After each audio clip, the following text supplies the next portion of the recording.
soy Debbie. Y yo soy David. Bienvenidos a Cultivando Virtudes. Un camino hacia el carácter de Cristo. Vamos a hablar de la primera virtud, que es la mansedumbre. ¿Y qué personaje nos presenta esta? Esta mansedumbre, el primer personaje que nos presenta es a Moisés. Así es. Que como lo dice la palabra, es el hombre más manso que hay sobre la tierra. Lo dice en la Biblia, número 12:3. Pero antes de iniciar, hay que orar, si no, no tendría nada de sentido esto que estamos haciendo. Así que vamos a cerrar nuestros ojos y encomendar este momento. Padre, te damos gracias, Señor, por este momento que nos permites compartir. Permite, Señor, que podamos ser esas personas mansas, que nuestro corazón siempre pueda tener esa humildad de acercarse a ti. Te lo encomendamos, Padre, que seas tú siempre hablando en nuestros corazones y en los corazones de todas las personas que estén escuchando este devocional. En tu santo nombre, Jesús, hemos orado. Amén y amén. Bueno, como dijo ya mi esposito David, hablando de Moisés, ¿no? ¿Y quién era Moisés? Bueno, para los que lo conocen, sabemos que Moisés era un líder, Moisés nació en Egipto, pero vamos a darle contexto a las personas que no saben. Moisés fue un personaje que tuvo un desarrollo y una importancia muy grande en la Biblia, en la ley de Moisés. Sí. Y Moisés era un hebreo que pues creció en Egipto. ¿Por qué? Porque hubo un mandato donde iban a matar a todos los niños y su mamá lo pone en un canasto y lo reciben en Egipto. A través del río vienen de la casa de Faraón, lo toman y lo crían ahí. Entonces Moisés, como cualquiera pensaría, en una civilización, en una ciudad, en un país que era fuerte, poderoso, autoritario, ¿cómo iban a ser Moisés? Justamente. Era un reino muy poderoso en ese momento, era un reino que tenía gran posición, gran poderío, muchas riquezas. Claro, humanamente hablando pensaríamos que Moisés sería tanto poderoso, autoritario, rico, era un hombre con persona, pero también con orgullo. Y de hecho, en su vida, cuando empezamos a relatar, y bueno, empezamos a ver y a leer un poco más de la vida de Moisés, vemos que Moisés comete un acto de impulsividad. Un acto de impulsividad. Moisés tenía claro sus raíces hebreas, sabía de dónde venía, cuál era su pueblo, se notaba en su apariencia física, no era como los otros egipcios. Y al ver esto y sentir esto, ve cómo un guardia egipcio está maltratando a su pueblo, está maltratando a un hombre hebreo. Y al ver esto, lo que hace Moisés es, va y lo defiende, pero en ese ataque de ir a defenderlo, mata a este egipcio, a este guardia, a este personaje, lo mata. Y vemos que fue un ataque de ira, por decirlo de una manera, que Moisés defiende a su pueblo por ese celo que tenía hacia el pueblo de Dios, pero mata a este hombre en ese ataque de impulsividad. Claro, y entonces nos pone en contraposición, ¿no? De si decimos que en la misma Biblia dice, en número 12:3, que no había hombre más manso en la tierra como Moisés, ¿cómo pasa un hombre que impulsivamente asesinó a alguien a ser el hombre más manso? Que Dios mismo lo diga, que Él conoce toda la humanidad y podría ser comparación, ¿no? Claro. Entonces, ¿qué pasa? Después de esa circunstancia, de ese momento que marca la vida de Moisés, no termina ahí, sino que empieza un proceso. Es un proceso para este Moisés largo de aprendizaje, que es en el desierto, porque es la única forma en la que un hombre puede cambiar de una a otra teniendo una escuela, ¿no? Tenemos que pasar por unos desiertos para que el Señor nos cambie, el Señor nos transforme esos desiertos. En este caso de Moisés, vemos que después de matar a este hombre, huye de esa zona porque otros hebreos lo ven y le dicen que nos vas a matar como has matado a este hombre egipcio. Entonces Moisés, al verse así como atrapado, lo que hace es huye, se va al desierto, se va a esa escuela. Y nosotros pues en esta investigación que estamos haciendo de este personaje bíblico, veíamos y pensábamos, en ese desierto es una escuela en la que Moisés a lo largo del tiempo aprendió muchas cosas, en esa intimidad, en esa... Claro, porque él se fue, porque diríamos, usted va a pensar, se fue a escribir. No. Él se fue al desierto a cuidar ovejitas. Ovejitas, se casó, bueno, llevaba una vida tranquila y uno pensaría, ¿y cómo se va a aprender uno en una vida tranquila? Pues bueno, Dios estuvo trabajando en él. ¿Y cuántos años pasó en el desierto? 40 años. Esos 40 años en los que pudo tener una cercanía más cerca con el Señor, escuchar al Señor, esperar en silencio, porque estando en el campo, en el desierto, cuidando las ovejas, ¿con quién iba a hablar? Con las ovejas. Ovejitas. Entonces en ese silencio él aprendió a escuchar el mandato del Señor, a vivir en humildad, porque estamos diciendo de que estaba en la posición de... Pudo haber en algún momento haber obtenido el mandato de egipcio. Pudo haber poder reemplazar a Faraón, tener esclavos a su disposición, tener ejércitos a su disposición, pero renunció a todo eso y empezó con humildad. En el desierto aprendió a vivir con humildad. Y seguramente no fue como que dijo él, ay, me voy para el desierto y voy a aprender a ser humilde, voy a aprender de mi error. No nos narra la Biblia específicamente cuál fue el pensar. Él se fue a oír. Y Dios toma cada acción de nuestra vida con un propósito. El lugar donde usted está no está por casualidad. Dios tiene un propósito, y aún si estamos en un lugar equivocado porque nosotros nos fuimos o actuamos impulsivamente, como lo hizo Moisés, Dios va a sacar algo de ahí, como lo hizo de Moisés en este tiempo donde estuvo en total unión y silencio. Y silencio finalmente, porque Moisés no nació siendo manso, como lo acabamos de ver. Fue un proceso que él llevó. Estamos hablando de 40 años en la que el Señor fue trabajando en Moisés. Y el resultado de esos años hicieron de Moisés un hombre formado en paciencia, ¿no? Con humildad y con una total dependencia de Dios. Claro, pero y justo lo hablábamos con David temprano, que en la escuela uno le enseñan la teoría. Es como que, mire, va a hacer esto y va a hacer esto, y la gente todavía molesta y dice, me enseñaron la raíz cuadrada y yo no la uso para nada. Pero justamente en ese tiempo, en esos 40 años, al salir de ahí, Dios puso a prueba el corazón, el espíritu de Moisés, en el sentido de, bueno, eres manso, vamos a ver ocasiones donde vas a mostrar, vamos a probar esa mansedumbre. Y lo vemos en un par de ejemplos que hemos sacado específicamente para que usted vea que realmente actuó manso, y nosotros no actuaríamos así. El primer ejemplo que tenemos sería el de Miriam, ¿no? El de Miriam y su hermano Aarón, que hablan en contra de Moisés. Eso lo encontramos en Números 12, del 1 al 15. Vamos a leerlo para que entremos un poco en contexto de lo que estamos hablando. Mientras él lo busca, en realidad ellos hablaron mal contra Moisés, y en medio de este versículo, de esta porción, encontramos la parte donde dice que no había más. El título que aparece en Número 12 dice: María y Aarón murmuraron contra Moisés. Versículo 1 dice: María y Aarón hablaron contra Moisés a causa de la mujer cusita que había tomado, porque él había tomado mujer cusita. Y dijeron: ¿solamente por Moisés ha hablado Jehová? ¿No ha hablado también por nosotros? Y lo oyó Jehová. Y aquel varón Moisés era muy manso, más que todos los hombres que había sobre la tierra. Luego dijo Jehová a Moisés y a Aarón y a María: salid vosotros tres al tabernáculo de reunión. Y salieron los tres. Entonces Jehová descendió en la columna de la nube y se puso a la puerta del tabernáculo, y llamó a Aarón y a María, y salieron ambos. Y él les dijo: oíd ahora mis palabras. Cuando haya entre vosotros profeta de Jehová, le apareceré en visión, en sueños hablaré con él. No así a mi siervo Moisés, que es fiel en toda mi casa, cara a cara hablaré con él. Y claramente, no por figuras, y verá la apariencia de Jehová. Porque pues no tuvisteis temor de hablar contra mi siervo Moisés. Entonces la ira de Jehová se ha encendido contra ellos y se fue. Y la nube se apartó del tabernáculo, y he aquí que María estaba leprosa. Miriam, como la nieve. Y miró a Aarón a María, y he aquí que estaba leprosa. Y dijo Aarón a Moisés: Señor mío, no pongas ahora sobre nosotros este pecado, porque locamente hemos actuado y hemos pecado.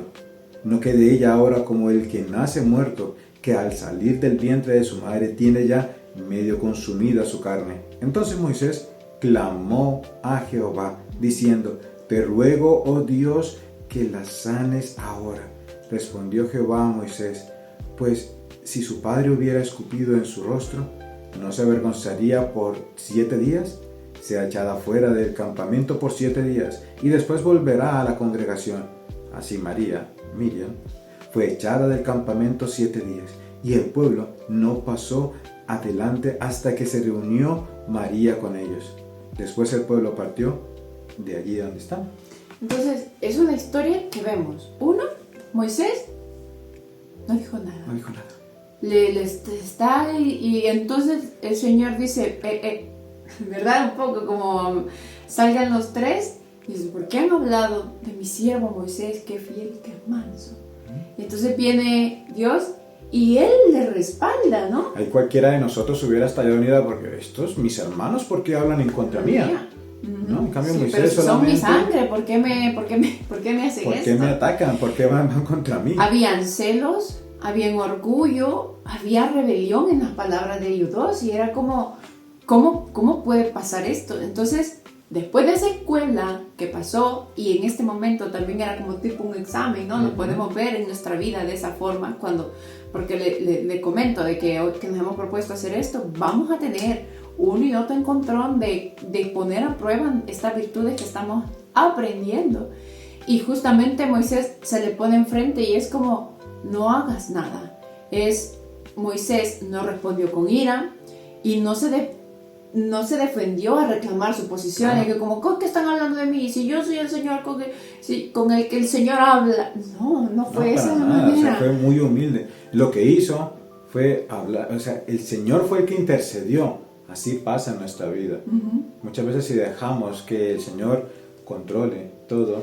Claro, y a veces decimos, vos que no, a veces cuando estamos en medio de otras personas y nosotros decidimos callar, decidimos que Dios hable, vos no te dejes, que no sé qué, no fue cobardía, no fue, sino que es decir, Señor, tómalo, Señor, toma tú esto, porque finalmente a eso nos ha llamado el Señor, a confiar en que Dios guarda nuestra espalda. Y algo aún más espectacular que vemos aquí de Moisés, de esa mansedumbre, de esa humildad que tenía, es que intercede por su hermana. Sí. Ya después de verla así con lepra, le ora al Señor y le pide, Señor, sánala. Tú que puedes, hazlo, Señor, sánala, por favor. Entonces es ver cómo estuvo atacado por sus hermanos, pero eso no le impidió pedirle al Señor de que la sanara, de que la restaurara, de que a pesar de lo que habían hecho le importaba, solamente quería que ella estuviera bien, de que su hermana, que su sangre estuviera bien. Sí, y es una lección muy fuerte y bonita para nosotros. Uno, de mantenernos callados, ¿no? Pero también de no actuar con agresividad. Sí, porque muchas veces nosotros atacamos, o sea, primero lo que hacemos es atacar con esa agresividad, atacar con ira. Y a veces, porque pensamos, no, pero yo no le pegué, pero nuestras palabras son tan hirientes. Sí. Son tan hirientes y no necesita, y usted lo ha visto en muchos lados, no se necesitan golpes y quizás lo ha vivido, que una palabra dura años, más que una cicatriz, más que un golpe, y no que una va por la otra, no tiene permiso una de la otra, sino que a la hora de actuar nosotros no nos medimos y actuamos con agresividad y cuando estamos con personas cercanas duele más y a veces respondemos pesado de esa misma manera, ¿no? Sí. Muchas veces el atacar, o sea, hay muchas personas que son nuestros amigos, que son nuestros hermanos y nos hacen algo a nosotros, eso nos duele mucho más. Sentimos más esa agresión, sentimos más ese dolor que si lo hicieran nuestros enemigos. Y de hecho ayer encontrábamos una frase muy bonita que se la voy a leer ahora. Y dice, a veces la malevolencia de nuestros amigos es para nuestra mansedumbre una prueba más grande que toda la maldad de nuestros enemigos, porque me duele más cuando fue bajo mi casa, bajo mi techo, de mi propia sangre, de mi familia, me va a doler más que la gente externa que no me conoce. Y esa es una prueba muy grande, que todos vamos a vivir en cierta forma, quizás no me lo va a hacer mi hermano, va a ser con mi papá, un malentendido, pero la forma en la que vamos a reaccionar va a hablar de nosotros mucho más que de ellos. Sí. Otra prueba que vemos también de estas que le pasaron a Moisés,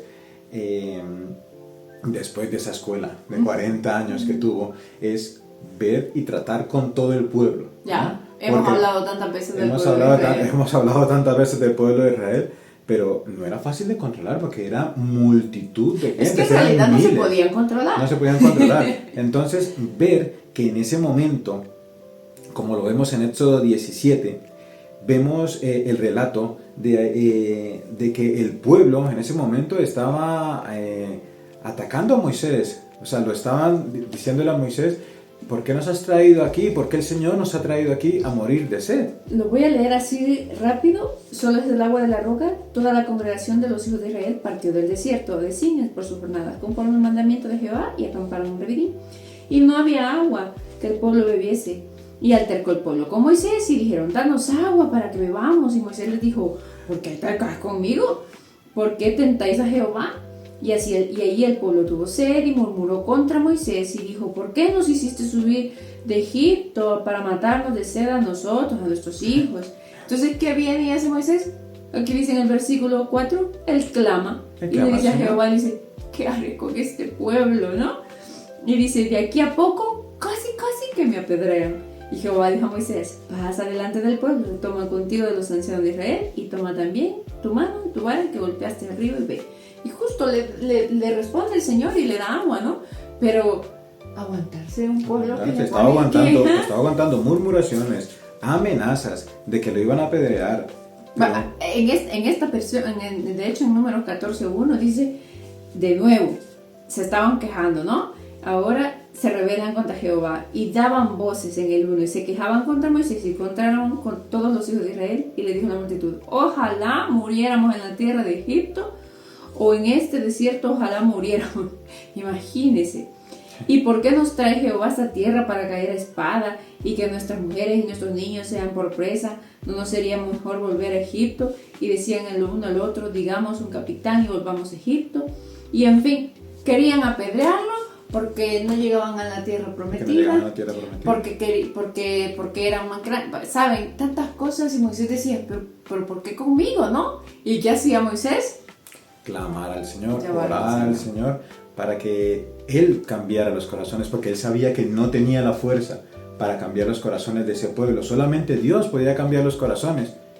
Y es una manera de acercarnos a Dios y clamarle a Él para que cambie los corazones. Claro, y de nosotros acercarnos a las personas, porque a veces queremos: ¿y esta persona por qué no actúa de esta manera? ¿Y esta persona por qué no me habla bien?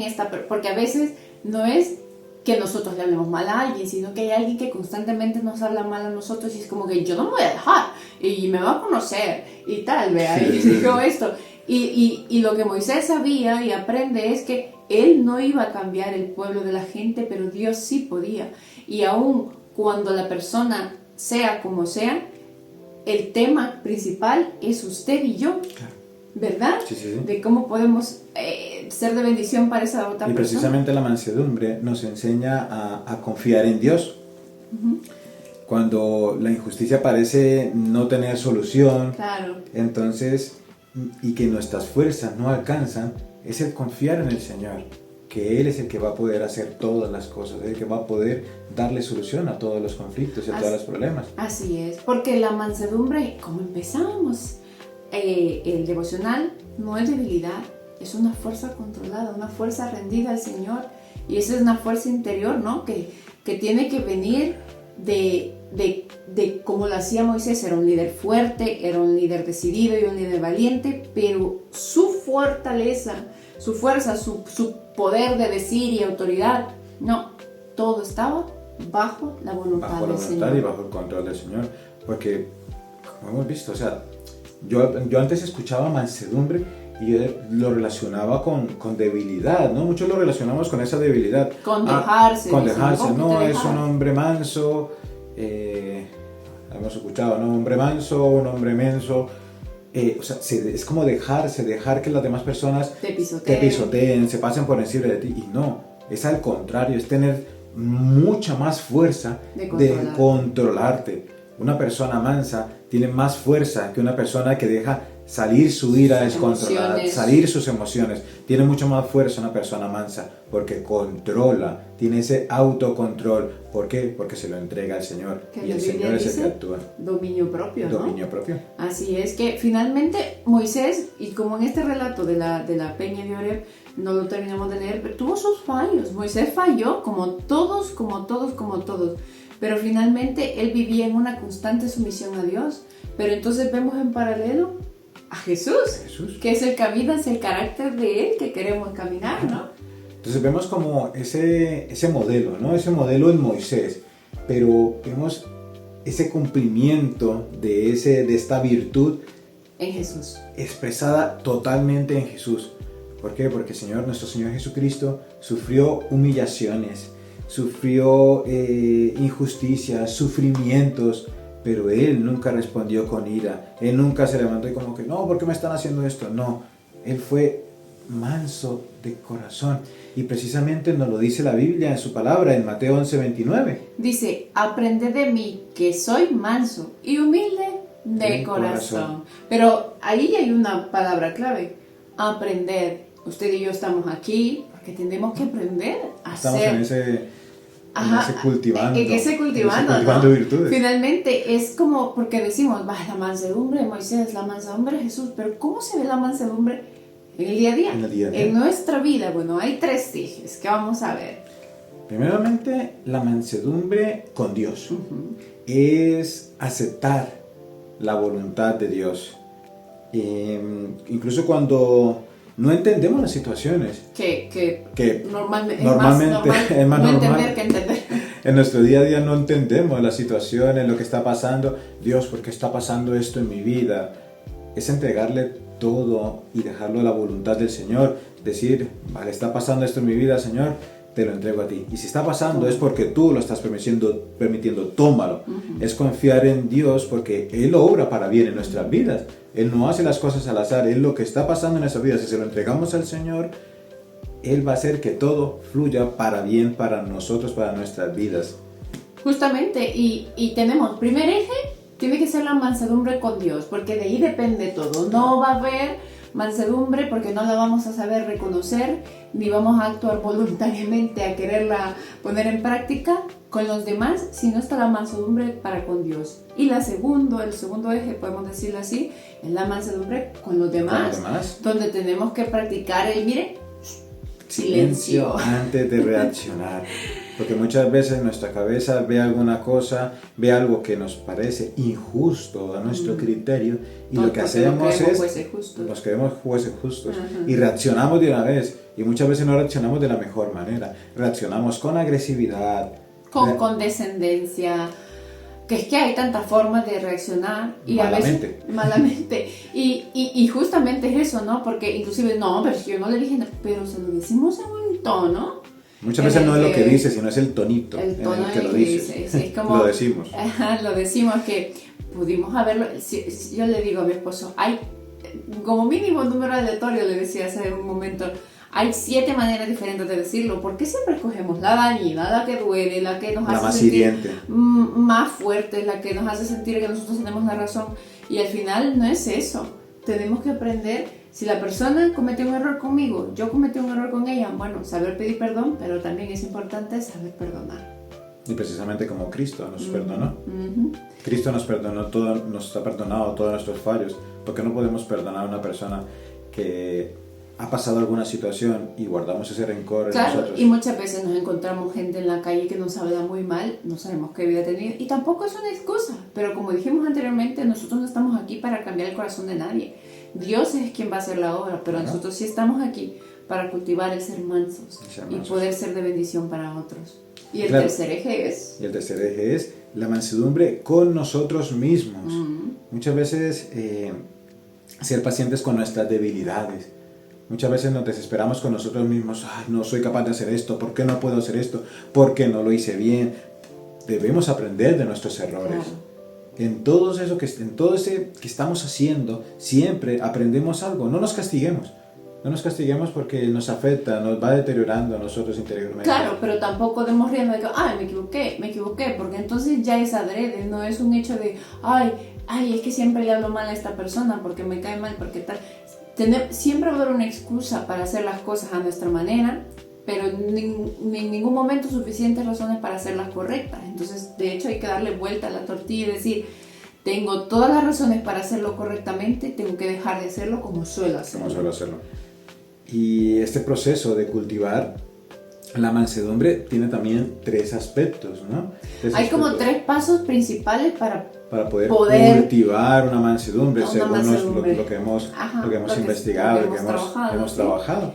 Es la siembra, el riego y la cosecha. En la siembra está lo que es la humildad. Trabajar esa humildad, trabajar ese aspecto en nuestra vida que quizá muchas veces nos está fallando, y podemos trabajarlo mucho más, y lo trabajamos a través con la oración. Claro, porque lo vamos a ver más adelante, la virtud de la humildad, pero la virtud de la humildad es no sentirnos más que el otro. Cuando tendemos a sentirnos que yo tengo la razón, ya estoy poniéndome una gradita más arriba, así, ¿no? Más arriba, mirando por el hombro.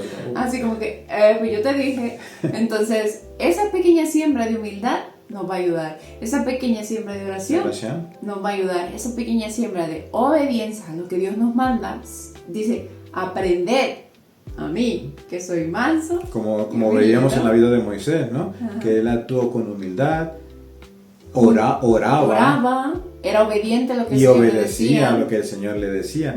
Otra también es el riego, ¿no? Ese riego de esas pruebas que se nos van presentando en nuestro día a día. Y justamente porque la semilla necesita una tierra fértil. Usted y yo somos esa tierra fértil, ¿verdad? Donde vamos a sembrar pero van a venir tormenta temprana, la tormenta tardía, que tiene que hacer crecer esa siembra, y van a venir las pruebas, van a venir las circunstancias donde nos van a hablar y vamos a tener que aguantar. Pero ahí es donde se va a ver la dependencia total. Claro, de decir, pero yo le hubiera dicho 3, así como te digo 2, te digo 3. Así nos decimos, pero por querer hablar, ¿verdad? Entonces, es bien gracioso, porque nosotros lo decimos como chiste, pero en realidad cuando nos ofenden o algo, nosotros queremos dejar ir la lengua, ¿verdad? Pero no es el hecho. Vamos a encontrar pruebas, vamos a encontrar circunstancias para decir las cosas de buena manera, que es lo que hemos dicho anteriormente, y también pues para saber perdonar, porque así como nosotros nos equivocamos, la gente se va a equivocar con nosotros. Y ya como terminan, ya para el final, es ese cosechar, ¿no? Es ese cosechar lo que estamos haciendo, cultivar para cosechar al final ese carácter parecido, ese carácter hacia el que vamos, que es el carácter de Cristo. De Cristo, porque el fruto es eterno. Y esa es la cosa, que Moisés pasó, diríamos que el proceso de Moisés fue a los 40 años, ¿no? Él creció, o sea, nosotros desde pequeños estamos en el proceso de crecer, de conocer, de desechar lo bueno, desechar lo malo y cosechar lo bueno, ¿no? Y eso es finalmente, como conclusión, la mansedumbre. Es una virtud muy poderosa. Y por eso ha sido pues esa primer virtud que hemos escogido en este largo recorrido de las virtudes. Estamos poniendo la basecita. Porque siendo unas personas mansas de corazón, vamos a tener unos buenos cimientos. Y recordar siempre de que ser manso no quiere decir que seamos débiles. Es una fuerza que es rendida a Dios. Moisés nos enseñó a que todos estamos en un proceso, todos estamos en esos 40 años, estamos en ese proceso de ir cultivando nuestra... Y decimos 40 años por decir una fecha, ¿no? Un David de 40 años. Yo tengo 40 años y... Pero en realidad es un proceso de lo largo de nuestra vida. Como le decía al principio, en la juventud quizás somos una persona, pero ya en la adultez somos conscientes de las cosas que decimos y hacemos, y Moisés era el modelo de todo este proceso, pero Jesús nos muestra el camino correcto. El camino correcto. De lo que tenemos que seguir. A dónde debemos llegar, que ese es nuestro objetivo, ese camino que lleva hacia el carácter de Cristo. Para parecernos más a Él siempre. Y no nos vamos a ir, y esto va a ser lo que vamos a hacer todas las semanas. Vamos a tener la siembra de la semana. O sea, hace como nuestro objetivo al final de cada una de estas virtudes, dejarnos como esa tarea tanto para nosotros como para ustedes. Claro, es una aplicación de ver y decir, a ver, al final nos vamos a hacer un examen propio y vamos a decir, ¿qué me costó más? Uy, de todos los que dijeron estos mis hermanos, quedarme callada, es que yo no puedo. Y vamos a hacer 3 siembrecitas esta semana. Vamos a ver, la primera. Una oración corta diaria, Ajá. que podamos decirle al Señor, entregarle todo esto. Dios, te entregamos esta mansedumbre, te entrego esto que me está costando tanto en mi día a día, controlar mi lengua, controlar mi pensamiento, controlar mis sentimientos, mi ira. Te lo entrego a ti, Padre. Sí, y la oración va a ser así chiquitita. Señor, ayúdame a responder como tú. ¿Qué es lo que dice el Señor? O perdona, o se calla, o lo dice en un tono bonito, o en un tono acorde. Una de esas 3 cosas. Entonces, cuando se encuentre el momento en la posición, Señor, ayúdame a responder como tú, ni siquiera tiene que cerrar los ojos, solo hagámoslo antes de responder. Hay otra también. El de controlar nuestro tono. Controlar nuestro tono de voz cuando respondamos, cuando hablemos. A mí me pasa ello, porque yo tengo el tono de voz muy alto, entonces o hablo muy bajito y la gente muchas veces no me escucha, o alzo el tono y ya la gente piensa que estoy hablando fuerte, y también es la forma también en la que se dicen las cosas. Entonces, controlar nuestro tono a la hora de responder o decir las cosas. Porque el punto no es ganar discusiones, sino llegar a un acuerdo. Eso es. Y por último tenemos la revisión nocturna. Una revisión nocturna. Un examen, ¿no? Un examen. A lo largo del día he sido manso, he tenido mansedumbre hoy en mi corazón, he actuado como Jesús lo haría. Se está pareciendo mi carácter cada día más al de Jesús. Ese debe ser nuestro examen al final de la noche. Claro, y si fallamos, la pregunta entonces es, ¿cómo lo puedo hacer mejor mañana? Porque no nos vamos a quedar con que, ay, ya estuvo, ya fallé, sábado empezó todo, el domingo ya lo tiré todo. No, es un día y otro día y otro día. ¿Y cómo lo podemos hacer mejor mañana? Si hoy he fallado, mañana lo voy a hacer mucho mejor. Así es. Así es. Así que bueno, gracias por estar un día más en Cultivando Virtudes. Vamos a inclinar nuestro rostro porque es una encomienda grande, pero no imposible. Así que vamos a orar. Señor, te damos gracias por esta bendición de este momento que nos has permitido compartir. Señor, te ponemos ante ti todo lo que tenemos en nuestro corazón. Que seas tú, Padre bendito, tratando en todo momento de esa mansedumbre que queremos alcanzar. Ese objetivo que es llegar a tener tu carácter, Señor, que podamos día a día ir tratando cada uno de esos aspectos en nuestra mente, en nuestro corazón, en la forma en la cómo nos relacionamos con los demás, cómo nos relacionamos contigo, cómo nos relacionamos con nosotros mismos. Te entregamos todo, Señor, te dejamos el control para que seas tú guiando y cuidando y tratando y trabajando con cada uno de nosotros. En este desierto en el que estamos, Señor, esta escuela que es para nosotros nuestro día a día, en el que sabemos que tú estás enseñándonos cada día algo bueno, algo positivo, a través de tu palabra, a través de las enseñanzas que escuchamos, a través de ese caminar diario de tu mano, Señor. Sabemos que tú estás tratando con nosotros. Y si usted que está escuchando este momento que estamos aquí, si usted está escuchando y le ha gustado esto, ha sentido este llamado del Señor en su vida, lo invito en este momento, lo invitamos en este momento a que pueda repetir esto después de nosotros. Señor Jesucristo, yo te recibo hoy como mi único y suficiente Salvador. Creo que eres Dios, que moriste en la cruz por mis pecados y que resucitaste al tercer día. Me arrepiento de todo corazón, soy pecador, necesito cambiar muchas cosas. Gracias doy al Padre por enviar a su Hijo a morir en mi lugar. Gracias, Señor Jesús, por salvar mi alma en el día de hoy. Estas cortas palabras son para hacer esa invitación. Si usted tiene esa curiosidad, si usted siente ese amor por el Señor Jesucristo, por ese sacrificio que hizo por nosotros, lo invitamos a que cada día se parezca más a ese carácter. Cada día podamos alcanzar ese carácter de nuestro Señor Jesucristo. En tu santo nombre, Padre, hemos orado. Amén y amén.